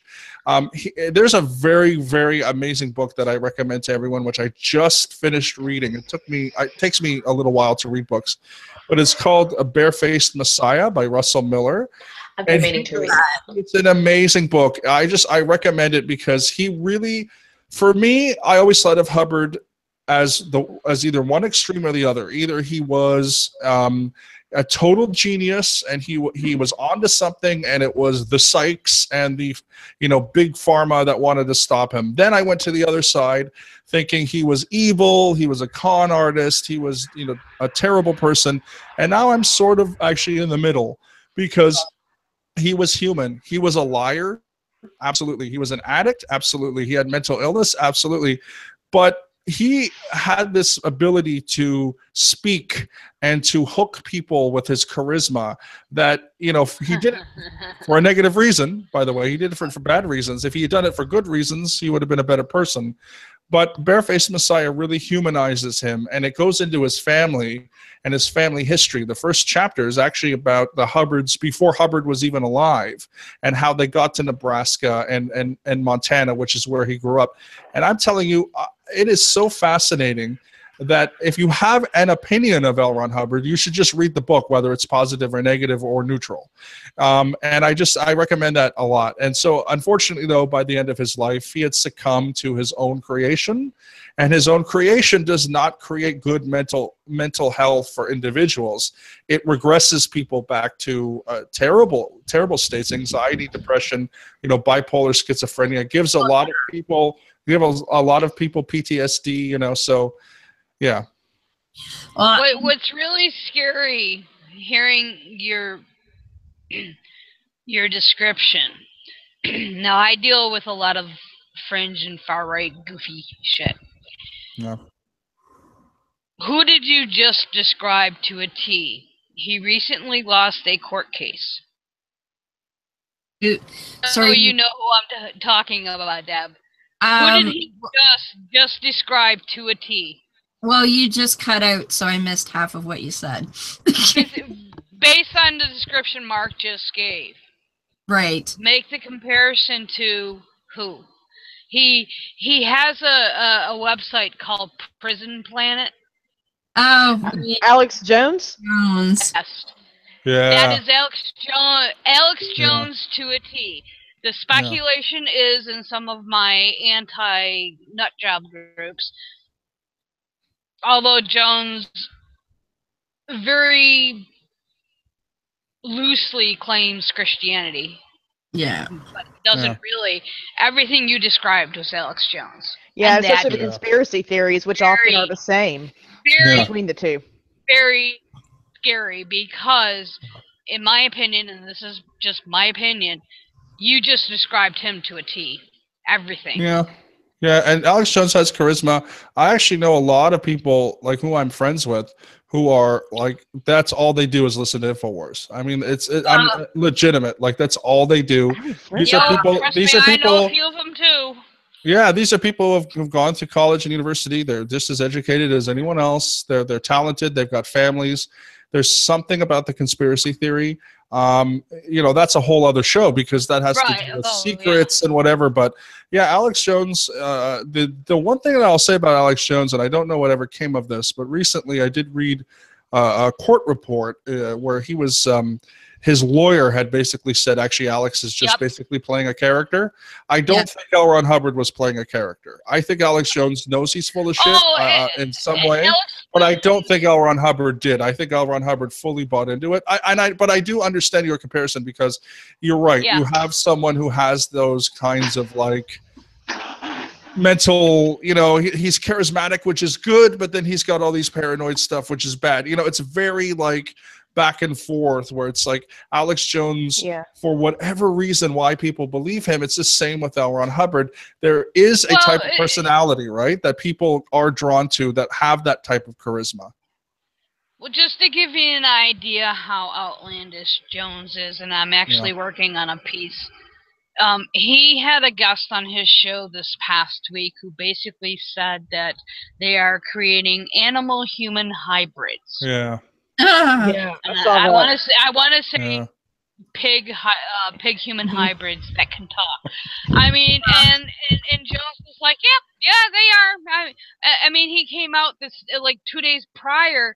Oh, they're colonizing Mars with kidnapped children. That's where. And NASA had to address that claim because so many people were sharing it.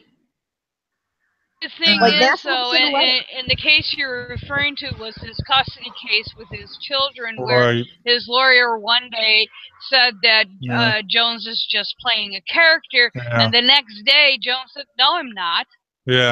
That's exactly.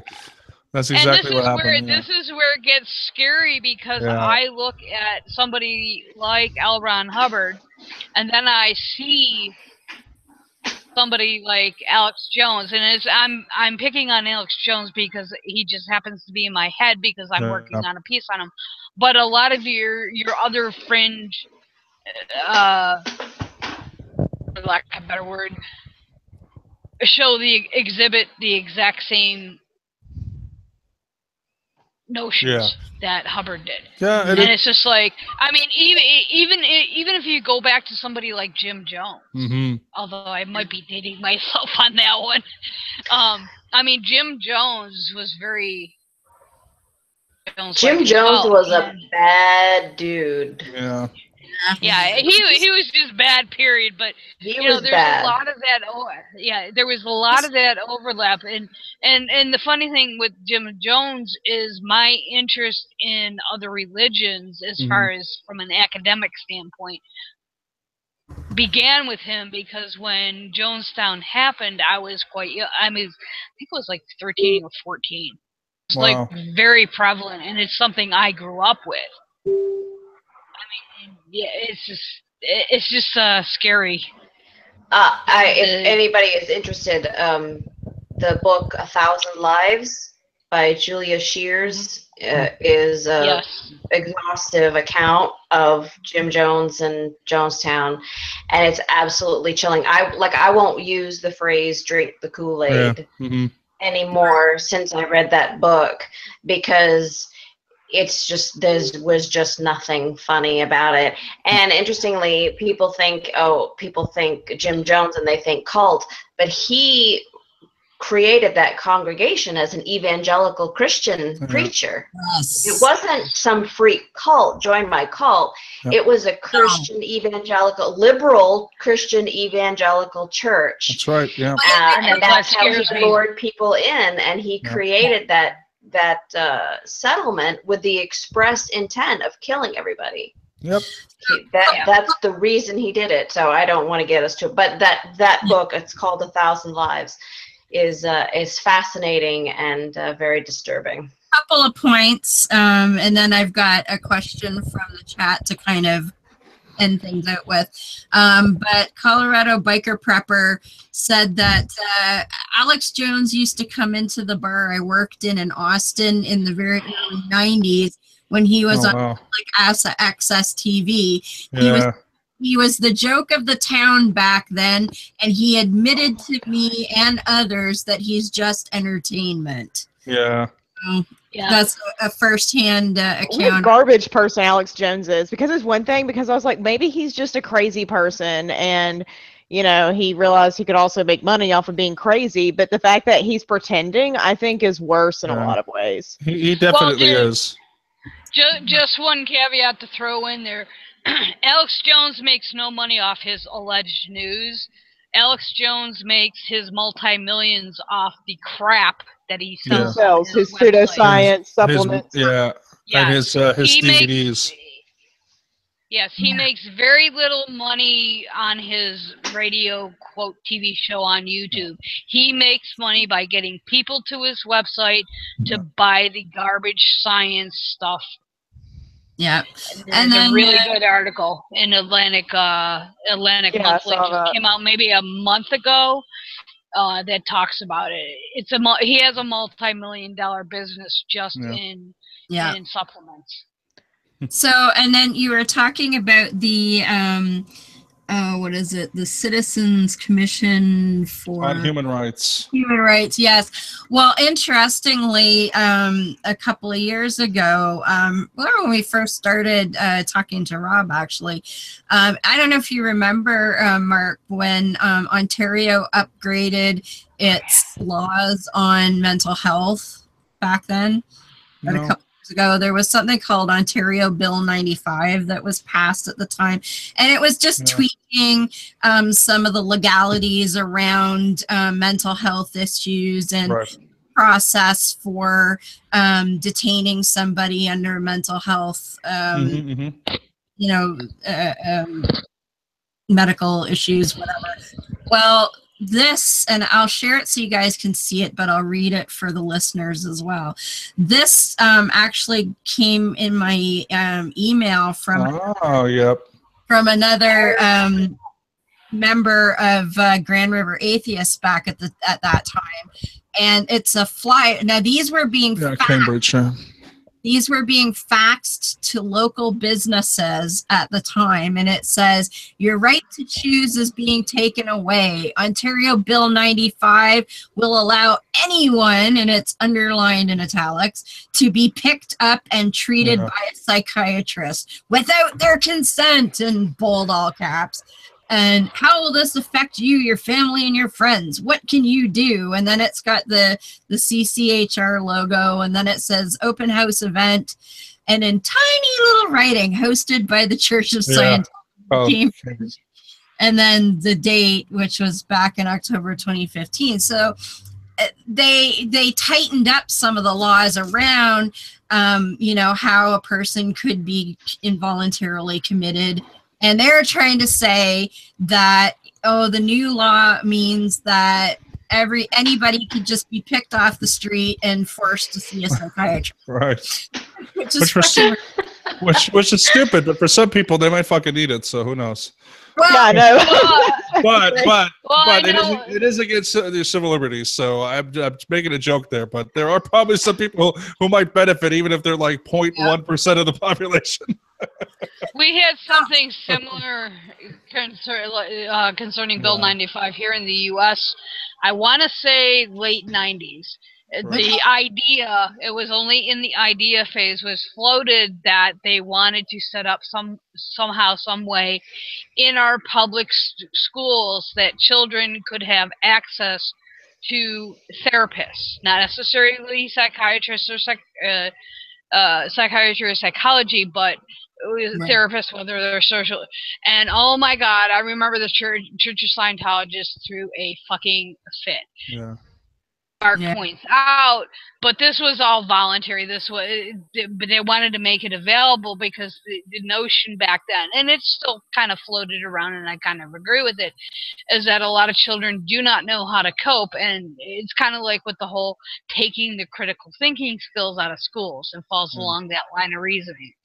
But yeah, I remember when Church and Scientology raised a stink on that one here in the U.S. And technically, the CCHR is actually supposed to be a different organization from the Church of Scientology, but they're one of many front groups, essentially, along with a group called Narcanon, which is drug rehabilitation, Criminon, criminal rehabilitation, Way to Happiness Foundation, Youth for Human Rights, Drug-Free Marshals, Applied Scholastics, and they are all considered part of the field in Scientology. So they have this weird loophole that they get through where those entities are somehow not really part of Scientology, but if you're in a Scientology organization and you're, like, for example, that CCHR group that's maybe in the Kitchener area, they will be sending a certain amount of their weekly income to the Church of Scientology in Cambridge. Right. So it's ridiculous that these front groups can exist and they can be legal because they are obviously part of the church, but there are loopholes. And CCHR is, CCHR also has, by the way, and I've never been to it, they have what they call the Psychiatry Museum of Death.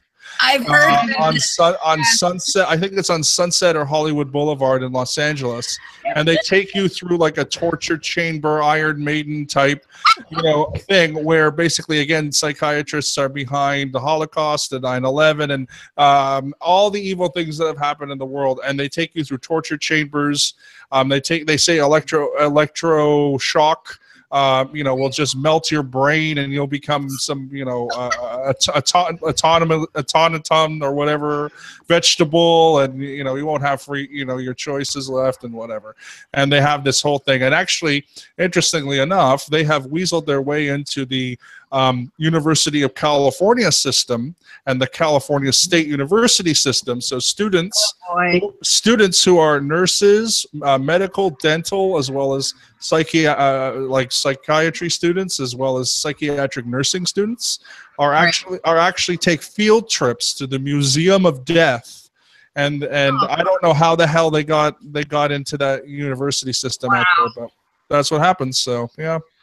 So I've got one question to kind of wrap things up from the chat from Blackjack Reviews, and he says, so let me ask something. How has your experience with religions of different kinds influenced you today, for good or ill? Well, for good, I can easily say that, like, I understand a lot of different kinds of religions firsthand. So I understand things less when I read about them. I understand more when I participate, and that's probably one of the reasons why I joined a ton of different religions and studied, because I wanted to be firsthand. And so I sort of like to say, for better or for worse, I don't believe all religions are the same. So you can't say that all religions are the same for better, meaning like some postmodern, liberal interpretation of religion, like, oh, they're just many paths up the same mountain. Well, they all contradict each other. They basically almost all hate each other, and there's reasons why that is. But in my opinion, you can't say that they're all the same from a negative perspective, because there are people in religions, whether I like it or not, that are just, they're going to be religions. We live in a society that has freedom of religion, and so if they want to be a part of it, that's fine. So I sort of take the more moderate approach, which is I know firsthand what a lot of different religions believe. I'm very happy with what I know, and as I said, for better or for worse, I just I don't know. I'm just happy with the experiences that I have. I will say negatively though, it's very difficult to come to a position when you've studied so many different religions and tried to be a part of so many different religions, when you finally have to like face the music and like say like, this is just not for me. And so I did go through that first initial anger stage that we all kind of go through, and after a while that does let go, and then once you find people at different groups, different meetup groups like Deb, and stuff like this, like, it helps, and so forth. So I guess the lesson at the end of the day is I try not to say that I know everything about someone's religion. I think that there are extremely strong arguments against religion, specifically certain things like creationism and so forth, that are very strong, on that stuff. But you also have to include the experience side, which is so subjective that it's very hard to argue against. And I think I'm much more myself too. I'll say this to sort of wrap up. I'm much more myself when I don't feel the sense of authority or dogma or institutions trying to tell me what I believe. And I'm certainly more curious about the world, and I've certainly read a lot more within the past 6-7 years than I had in the previous 10 on all different kinds of subjects. So For me personally, it's been a good decision, but I don't also regret anything. Even Scientology, I do not regret joining. It was maybe not the smartest thing I've ever done, but there's nothing I can do now to take that away, and at least I left. Yep. So, well, yeah. California Biker Prepper says he would ask for, I'm assuming my apologies, I would say to the Scientologist, quote, "I want my fucking money back." Yeah, I spent not that much. Okay, not that much, right? I mean, yeah, it is a lot of money, a few $1,000s, but I don't want the hassle. It's all hassle, and I'm fine now, and no one's calling me or emailing me, and that's fantastic. So I'm good with that. Well, they might now. I don't know. We've been pretty good, but this is our 5th show on Scientology, so yeah. I'm sure OSA knows who we are by now. Yeah, for sure. They may not care, but I'm sure they've heard of us at least. So, yeah. I mean, don't forget we did have Peter on too, and we've had Rob on, and I do know they watch both of them. Yeah. So. Yeah, they I'm sure they've seen my stuff. They know my name. My name is very distinctive. It's a weirdo Hungarian last name from Transylvania. So it's not like everyone in the world has my name. Yeah. It's a very, very weird name. So they know who I am. But I always like to say too, like, one of the things why Scientologists go after people is if there's any kind of lawsuit involved. And I always like to say, first of all, I'm not going to ask for a refund. I'm not suing the church, and I really have strong opinions on stuff that I saw when I was in Berlin. But at the same time, it's not like I'm not so high up was so high up that I know the secrets or something. So whatever. Right. Yeah, that makes sense. Yeah. Oh well. But anyway, hello, Osa. Yeah, Osa. Get a life, Osa. Yeah, you can literally be doing anything else with your life right now. I know, I have no money anyway, so whatever. Yeah, I know. Well, I'm broker than broke, so yeah. Well, thank you so much, Mark, for joining us. That was a lot of fun. And I learned some stuff, and I thought I knew lots about Scientology, so this is good. I'm always happy to learn new things. Hashtag Space Coke. Yes. Yeah, yes. Actually, there was somebody in the chat. I think it was the same person that asked the question. There was like Space Coke. Seriously? Space Coke, space heroin, space pot, space whiskey. Yep. Yep. Yep. Does that come freeze dried then? Is that the idea? It's in an envelope. I never got to OT4. I couldn't tell you. Maybe I'll go back and rejoin, get to OT4, and then come out and do another podcast. One of these days, I really, really, really want to try the e-meter because I think I could totally beat it.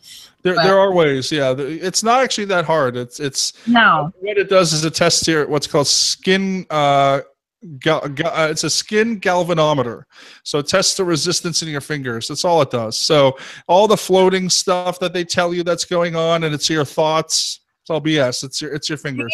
I could make them think I'm a natural clearer. Right yeah. Yeah, that's called a past life clear. I was a past life OT, by the way.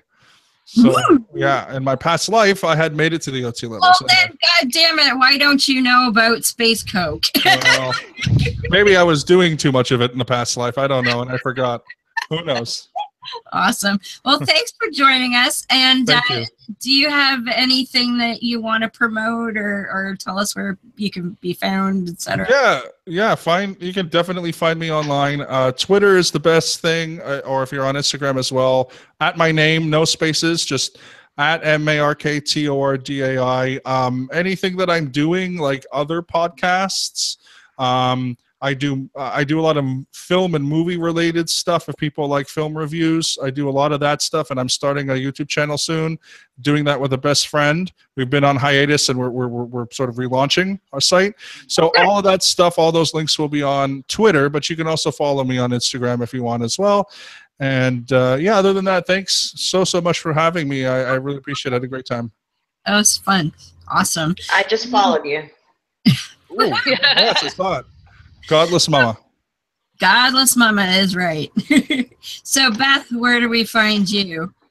Easiest way to find me is Dune9998 on Twitter. That connects to my blog as well as Facebook. And I am working on another Twat Waffle episode. This one concerning glyphosate Roundup, which is the Monsanto brand. So I'm working on that. I'm about a third of the way done. But yeah, Twitter's the easiest way. Havoc and Chaos is my blog. I'm kind of posting, but not too much over there. But most of my stuff is going through Twitter, Facebook, and you can also find me on Google Plus under Beth A. Hambridge as well. Cool. Awesome. And Ms. Morgan, where do we find you? All right, you can find me on the Bi Skeptical podcast of Trav and Moan. Comes out about every 2 weeks, and you can find that on iTunes, Spreaker, or Stitcher. And you can also find me on Facebook at Morgan L. Stringer, and you can follow me on Twitter at Mostring. That's at MOSTRING. Awesome. And Ms. Tracy, tell us about Godless Mama. I am Godless Mama on Facebook and on Twitter at The Godless Mama. And my blog is godlessmama.com. And Morgan and I are also on Facebook as The Political Feminist. Sweet. Awesome. And of course, you can find me on Sunday mornings at 12:05 a.m. on Holy Crap, the Vlogcast with my fellow panelists, and hosted by Shujin Tribble. And 6 to 8 of us talking about whatever the hell Shujin wants to talk about that week. And you can find that at holycrapthevlogcast.com. And as usual, we like to mention the Taylor Scholarship over at the Whitefields Educational Foundation. They provide counseling for people who are leaving or have left religion and want to talk to somebody in a professional capacity about it. The scholarship is there to provide funding for people who want counseling but can't afford to pay for it. So that's over at the whitefieldseducational.org, and it was founded by David Michael of My Book of Mormon podcast. So it's whitefieldseducational.org/My Book of Mormon podcast. If you want to find a worthy charity to donate to, we highly recommend them. And of course, we do have a Patreon. We use that to pay for our Spreaker account.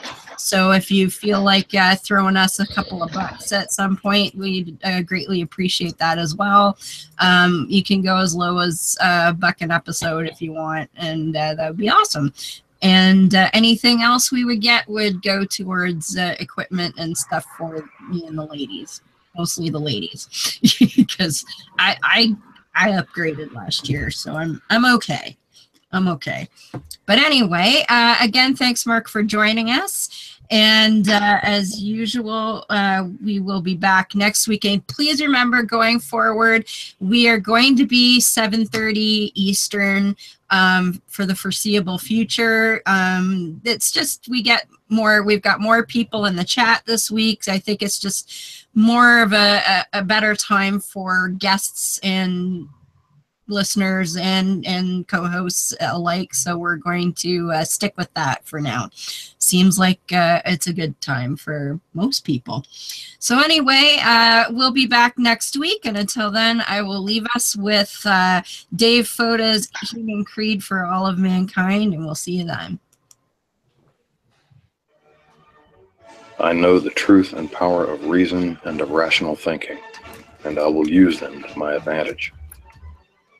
I know the truth and power of educating myself and of expanding my intellectual boundaries, and I will educate myself. I know the truth and power of vanquishing ignorance, and I will do so whenever the opportunity presents itself. I know the truth and power of morality without supervision, and of true and accurate righteousness. I know the truth and power of obliterating tyranny, be it intellectual, emotional, or philosophical, and will work toward that goal whenever and however possible. I know the truth and power of human ingenuity. I know the truth and power of human compassion, and I will be mindful of the welfare of others. I know the truth and power of equality and fairness for all living things. I know the truth and power of the importance of our families, our friends, and our fellow men and women. I know the truth and power of human stewardship of our lands, our waters, and our skies, and I will try to act to preserve our environment. I know the truth and power of the sciences of mathematics, of physics, and of chemistry, and of the important role of these disciplines in understanding the workings of this cosmos. I know the truth and power of the rejection of all notions or beliefs that reside in the supernatural or the superstitious, and of those notions or beliefs that we are not supposed to be able to explain. And I know that these rejections are necessary for humankind's survival. I am a human being with a free mind, liberated from irrational influence and from unreasonable dogma.